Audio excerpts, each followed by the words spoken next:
The Qing Dynasty, officially the Great Qing, was a Manchu-led imperial dynasty of China and the last imperial dynasty in Chinese history. The dynasty, proclaimed in Shenyang in 1636, seized control of Beijing in 1644, which is considered the start of the dynasty's rule. The dynasty lasted until 1912, when it was overthrown in the Xinhai Revolution. In Chinese historiography, the Qing dynasty was preceded by the Ming dynasty and succeeded by the Republic of China. The multi-ethnic Qing dynasty assembled the territorial base for modern China. It was the largest imperial dynasty in the history of China and in 1790 the fourth largest empire in world history in terms of territorial size. With over 426 million citizens in 1907, it was the most populous country in the world at the time. Nurasai, leader of the House of Aisanjoro and vassal of the Ming dynasty, unified Jurchen clans, known later as Manchus, and founded the later Qing dynasty in 1616, renouncing the Ming overlordship. His son Hong Taiji was declared emperor of the Great Qing in 1636. As Ming control disintegrated, peasant rebels captured the Ming capital Beijing, but a Ming general opened the Shanhai Pass to the Qing army, which defeated the rebels, seized the capital, and took over the government in 1644 under the Xunji Emperor and his prince regent. Resistance from Ming rump regimes and the revolt of the three feudatories delayed the complete conquest until 1683. As a Manchu emperor, the Kangxi Emperor, 1661–1722, consolidated control, relished the role of a Confucian ruler, patronized Buddhism, including Tibetan Buddhism, encouraged scholarship, population and economic growth. Han officials worked under or in parallel with Manchu officials. The dynasty also adapted the ideals of China's tributary system in asserting superiority over peripheral countries such as Korea and Vietnam, while extending control over Inner Asia including Tibet, Mongolia, and Xinjiang. The High Qing era was reached in the reign of the Qianlong Emperor, 1735–1796. He led 10 great campaigns and personally supervised Confucian cultural projects. After his death, the dynasty faced internal revolts, economic disruption, official corruption, foreign intrusion, and the reluctance of Confucian elites to change their mindsets. With peace and prosperity, the population rose to 400 million, but taxes and government revenues were fixed at a low rate, soon leading to fiscal crisis. Following China's defeat in the Opium Wars, Western colonial powers forced the Qing government to sign unequal treaties, granting them trading privileges, extraterritoriality and treaty ports under their control. The Taiping Rebellion, 1850–1864, and the Dungan Revolt, 1862–1877, in western China led to the deaths of over 20 million people, from famine, disease, and war. The Tongji Restoration in the 1860s brought vigorous reforms and the introduction of foreign military technology in the self-strengthening movement. Defeat in the First Sino-Japanese War in 1895 led to loss of suzerainty over Korea and cession of Taiwan to Japan. The ambitious 100 Days Reform in 1898 proposed fundamental change, but the Empress Dowager Cixi, 1835–1908, turned it back in a coup. In 1900, anti-foreign boxers killed many Chinese Christians and foreign missionaries. In retaliation, the foreign powers invaded China and imposed a punitive indemnity. In response, the government initiated unprecedented fiscal and administrative reforms, including elections, a new legal code, and the abolition of the examination system. Sun Yat-sen and revolutionaries debated reform officials and constitutional monarchists such as Kang Yue and Liang Qichao over how to transform the Manchu-ruled empire into a modernized Han state.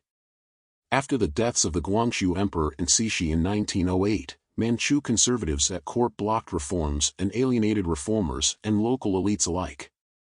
The Wuchang Uprising on October 10, 1911 led to the Xinhai Revolution. The abdication of the Xiantong Emperor on February 12, 1912 brought the dynasty to an end.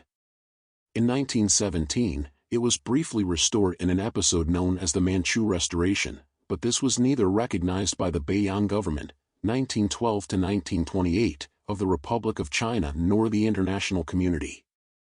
Hong Taiji proclaimed the Great Qing Dynasty in 1636. There are competing explanations as to the meaning of the Chinese character Qing in this context. One theory posits a purposeful contrast with the Ming. The character Ming is associated with fire within the Chinese zodiacal system, while Qing is associated with water, illustrating the triumph of the Qing as the conquest of fire by water. The name possibly also possessed Buddhist implications of perspicacity and enlightenment, as well as connection with the Bodhisattva Manjushri. Early European writers used the term Tartar indiscriminately for all the peoples of northern Eurasia, but in the 17th century Catholic missionary writings established Tartar to refer only to the Manchus and Tartary for the lands they ruled, i.e. Manchuria and the adjacent parts of Inner Asia, as ruled by the Qing before the Ming-Qing transition. After conquering China proper, the Manchus identified their state as China, equivalently as Zhonghua, Middle Kingdom, in Chinese, and Dalimbai Guruan in Manchu. The emperors equated the lands of the Qing state, including, among other areas, present-day northeast China, Xinjiang, Mongolia, and Tibet, as China in both the Chinese and Manchu languages, defining China as a multi-ethnic state, and rejecting the idea that only Han areas were properly part of China. The government used China and Qing interchangeably to refer to their state in official documents, including the Chinese language versions of treaties and maps of the world. The term Chinese people, Zonggoran, Manchu, Dalimbai Guruanai Nyalma, referred to all the Han, Manchu, and Mongol subjects of the Qing Empire.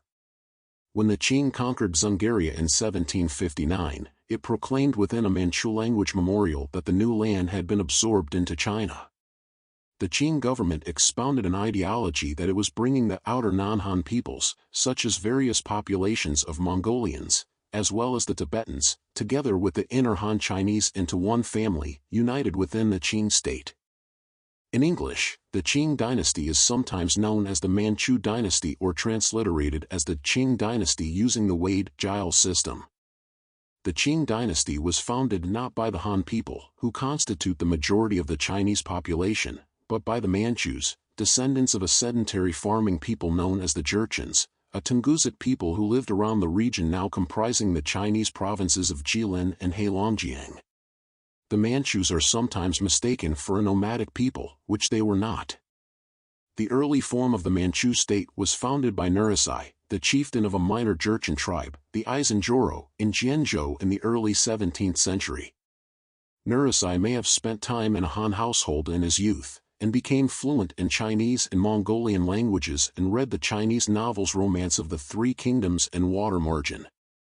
As a vassal of the Ming emperors, he officially considered himself a guardian of the Ming border and a local representative of the Ming dynasty. Nurasai embarked on an intertribal feud in 1582 that escalated into a campaign to unify the nearby tribes. By 1616, however, he had sufficiently consolidated Jianzhou so as to be able to proclaim himself Khan of the later Qing dynasty in reference to the previous Jurchen-ruled Qing dynasty.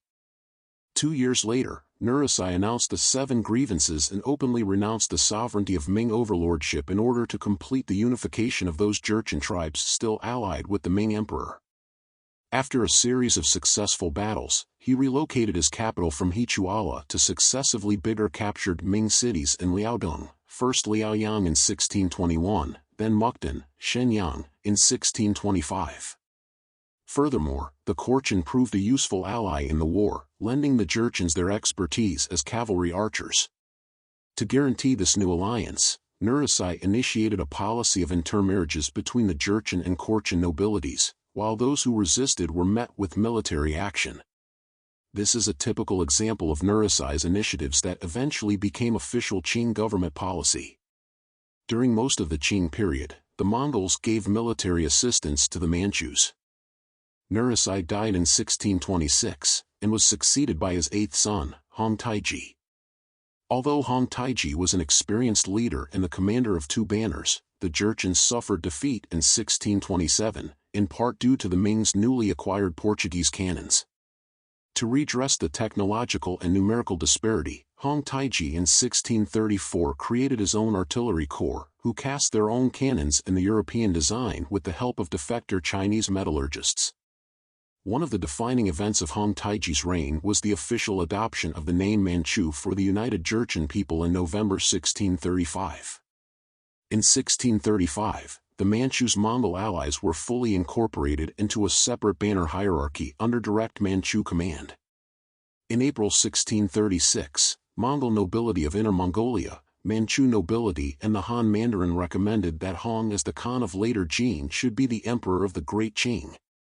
When he was presented with the imperial seal of the Yuan dynasty after the defeat of the last Khagan of the Mongols, Hong Taiji renamed his state from Great Qing to Great Qing and elevated his position from Khan to emperor, suggesting imperial ambitions beyond unifying the Manchu territories. Hong Taiji then proceeded to invade Korea again in 1636.